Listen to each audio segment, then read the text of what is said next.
Because so many people right now are quarantined because of the coronavirus, I thought it would be a perfect time to do a show about sex. More specifically, I want to talk about the problem of the orgasm gap between men and women. As it stands right now, there's about a 3-to-1 ratio of orgasms from men to women. During sexual intercourse, they say 95%, and I don't know who those other 5% would be, but it's about 100% of men have orgasms during sex, and women, not so much, about 60%. In a lot of studies, again, I said there's about a 3-to-1 ratio, so there's a lot of women out there that feel sexually shortchanged, and so I'd like to talk about that problem today.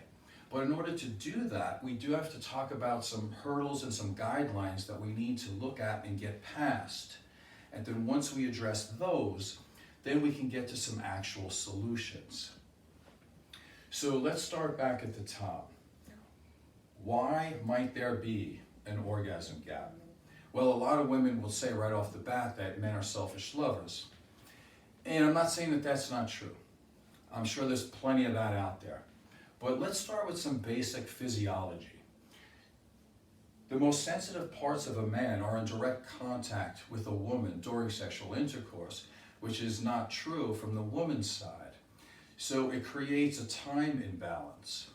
So what we're looking at here, the average man, through self-report, lasts about anywhere between 2 to 5 minutes.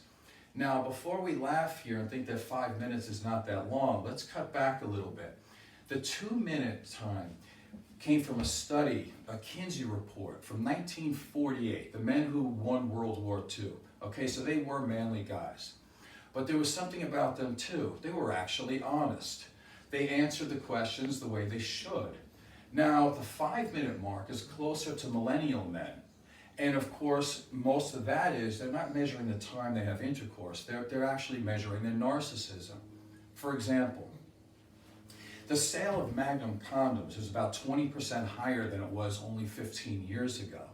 Does that mean that men are 20% bigger than what they were just a few years ago? No. What it means is that there's a lot of millennial men who are lying, and there's a lot of millennial men who are wearing condoms that are way too big for them.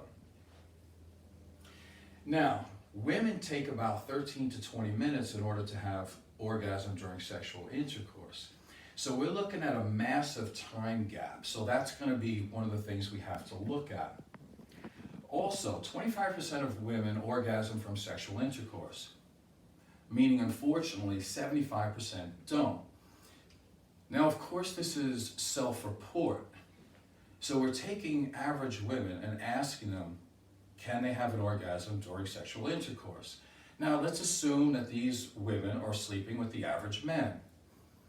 Well, they're probably sleeping with men who last about 2 to 5 minutes of actual intercourse time. So are we really measuring women who have intercourse and have orgasms? Yes, but no, because what we're really measuring here is the percentage of women who can orgasm from intercourse if they only have intercourse for 2 to 3, maybe 4 minutes. So the point here is, if a man could last 20 minutes, then what would the percentage be? We don't know that, but we can say that the percentage would be much higher than 25%. So we have to have men have more endurance, and that would also close that orgasm gap. Now, self-report again, 85% of women, they report needing direct clitoral stimulation in order to have an orgasm, which is very interesting because on this side of the board, I have a survey from United States women. Now, the top 10 very appealing sex acts. Again, only women are in this survey. The number one sex act that a woman finds appealing is sexual intercourse. Interesting. Because number 6 also says having gentle sex. So intercourse makes it twice, but yet we've already stated that only 25% of women can orgasm from intercourse. So the orgasm gap, that's why I started off with this is it a problem? Because if women wanted to have more orgasms, I'm sure they would choose other sex acts that would be more conducive to them having an orgasm. Now, interestingly enough, let's get back to this 85% of women need direct clitoral stimulation. So it would make sense that they would need oral sex. It's just very simple. Well, as stated by women, self-report, receiving oral sex only makes 7 on this list. Now, I'm not a woman, but if I wanted more orgasms, this 7 would be up here as number 1. That would just make sense. That would erase this orgasm gap. So that's part of the solve right there. The other thing we need to talk about here, and I don't mean to moralize on anybody, I don't want to do that, I just want to talk about the facts as they present themselves. But right now we have what's called a hookup culture. And a lot of women feel that hooking up with different guys is just part of being empowered. And that's okay, I'm not a woman, I can't tell you what being empowered is or it isn't. Again, I'm not here to moralize, I don't care what people do, as long as you're not hurting somebody, I'm good with that. But if we want to erase the orgasm gap, we need to have a conversation about what type of men would a woman find in a hookup situation. Are you going to find someone who offers you emotional safety, emotional comfort? No, you're not. Are you going to find a guy who really cares about your sexual needs? Probably not. If you need direct clitoral stimulation in order to have an orgasm, how many guys that you barely know are going to actually want to give you oral sex? Probably not a good percentage. The other thing that's interesting, in the top 10 very appealing sex acts, here we have cuddling, kissing, saying romantic things, massage, watching a romantic movie but not porn, making the room feel more romantic, and wearing lingerie. So 7 out of the 10 sex acts have to do with some type of foreplay. Are you going to get that in a hookup culture? Probably not. And just to go back to this again, we have cuddling, kissing, saying romantic things, massage, are all more appealing to women than receiving oral sex. Again, I'm not here to tell you what to enjoy and what not to enjoy, but if you're looking to have more orgasms, again, you're looking at something that would create more direct clitoral stimulation, and none of these get to that. So how do we prioritize women's orgasms? Let's get to some actual solutions. And I'm going to go over some of the same type of things that we did here. So number 1, for men, men's responsibility. Number 1, you need to be performing oral sex. That's just a must and a given. Number 2, we need to get past this physiology problem, and you need to last longer in bed for your actual intercourse time.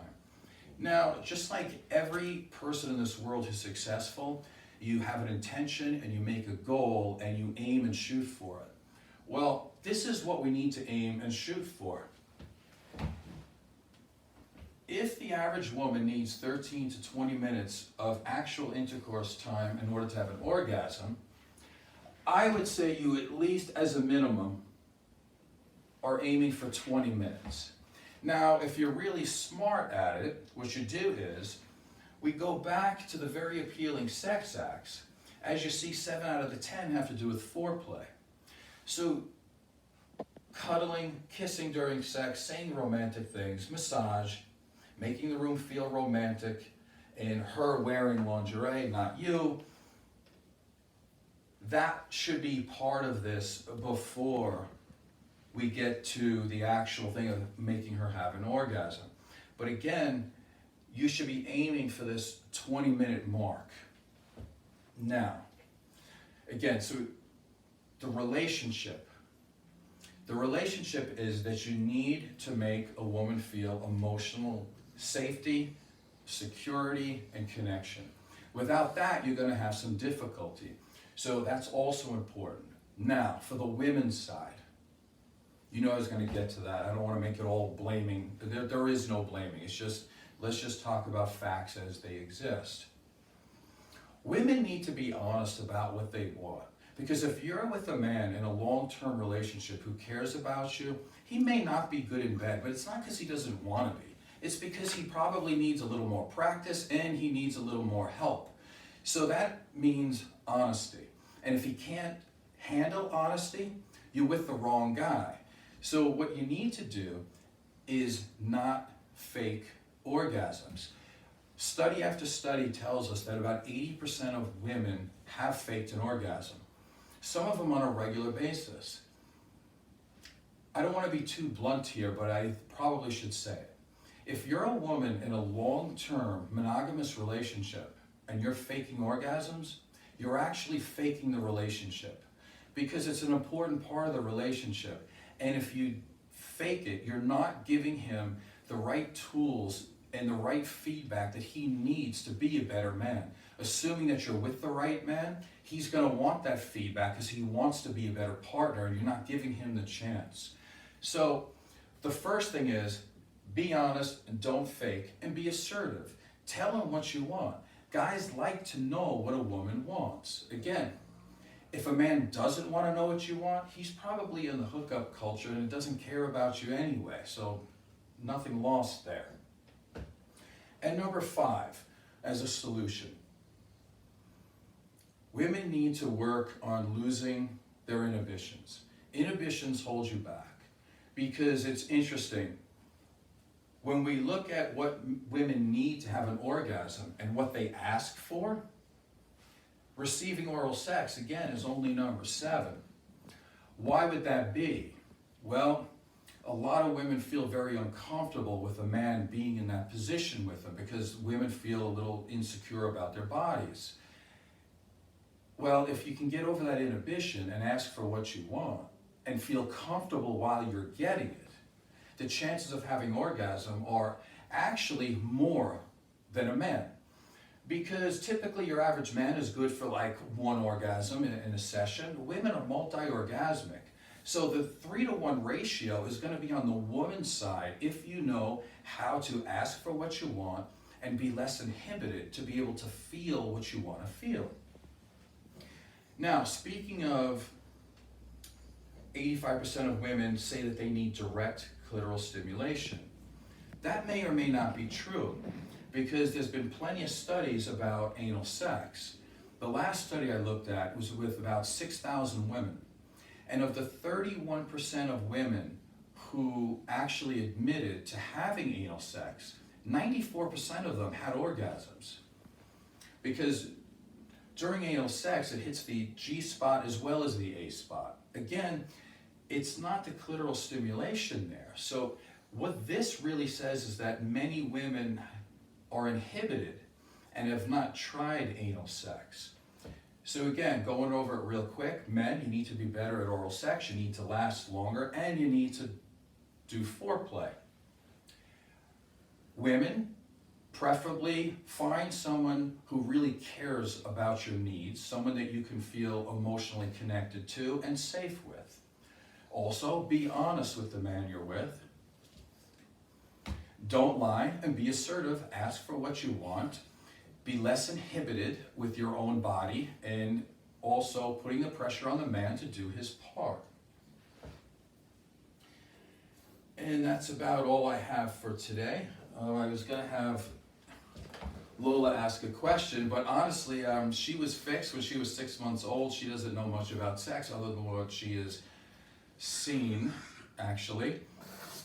But what I think Lola would say is that you would want to choose somebody who's a good friend, somebody who really cares about your needs, and somebody who really cares about your well-being, and that will probably be the best lover for you. Thanks for listening.